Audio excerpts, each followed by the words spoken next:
For a lot of people, millions of them, sports has been a welcome respite from the world of politics, but that's no longer true.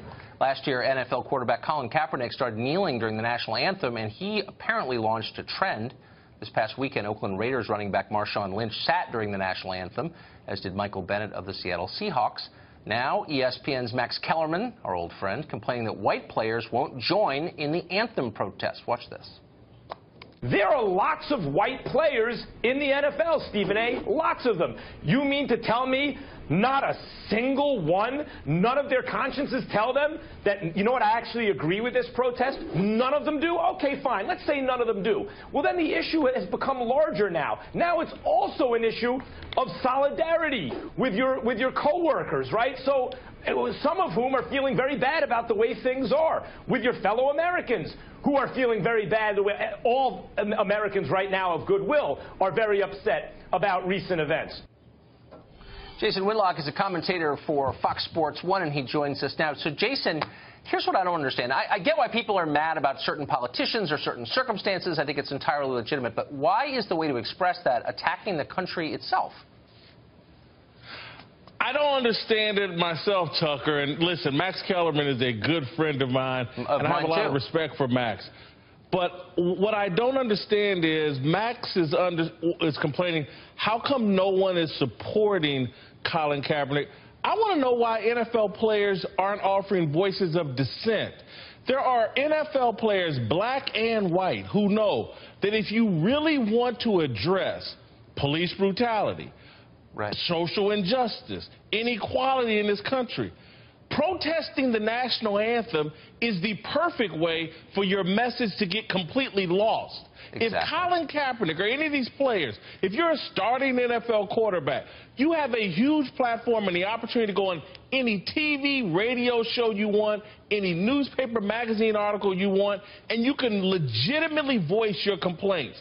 If you protest during the national anthem, of course, there are going to be a massive amount of people that never hear a word you say, won't understand your message at all, and you can't tell me that there aren't NFL players who recognize the stupidity of the style of protest Colin Kaepernick has chosen, but they're all afraid to say it because of the backlash. So, again, the cowardice or the real fear is stating the truth about the idiocy of what Kaepernick has done. That's where the backlash has come from, and people are afraid to voice that. There are a lot of really afraid people right now in this country, I would argue. So you follow this really closely. How true is it that protests like Kaepernick's have affected viewership of NFL games? I'm not sure. There's a lot of research on that we've done here at Fox Sports that say, hey, mostly it was the election cycle or predominantly the election cycle that affected viewership. But I do think if these protests continue, I do think it's going to impact viewership because I think it's off-putting to the traditional sports fan who's like, they don't get this. You're protesting the national anthem. What does that have to do? How is that the most effective way to get a point across about inequality in this America? It's not. And people's expectations when they go to sporting events, it's not for the event to be hijacked by politics. It's not for the event from the national anthem, from the beginning of the event, to have this kind of contention and problems. Sports have always been about bringing people together for a fun event. It's always been about racial unity and looking past your differences to achieve some athletic goal. Kaepernick has turned this thing into something else. I don't think it's effective for getting his message out, and I just don't think it's consistent with the principles of sports and what NFL football has been about as a television event. I think you're exactly right. I wanted to ask you about this. So you used to write for ESPN and then the Kansas City Star before that. There's a new piece at The Atlantic. Frank Ford, the New Republic, wrote it. And he says that Silicon Valley has basically taken over journalism and is ruining it with a focus on sensationalist clickbait and maximizing traffic. ESPN seems to be doing its part because it's always fanning these feuds instead of covering sports. Do you think that's a fair critique? Do you think that Silicon Valley is affecting news coverage in a way that's bad?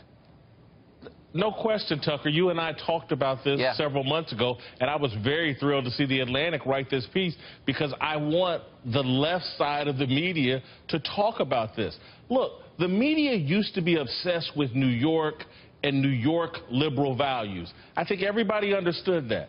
Now it's dominated by Silicon Valley, Northern California, and San Francisco values. And that is a completely different animal. That's a revolutionary animal. That's an animal that really doesn't believe in this country. And so when you look at Google, Facebook, Twitter, Instagram, in order to really be popular and to be represented in those spaces, the Silicon Valley spaces, you have to be extreme left-wing.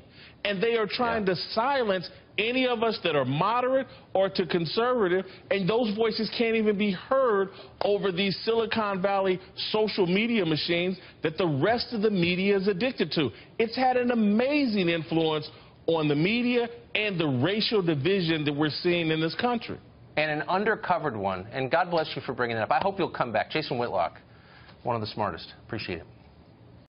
I took care of it for you, boss. Did I do a good job, boss? I put him out, boss. Is I a good nigga, boss?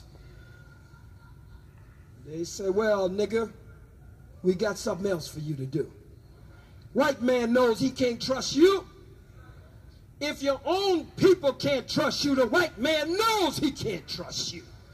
So your job is a temporary job. You come and sit in this audience and go and report back to the white man. We see you, nigga. We see you.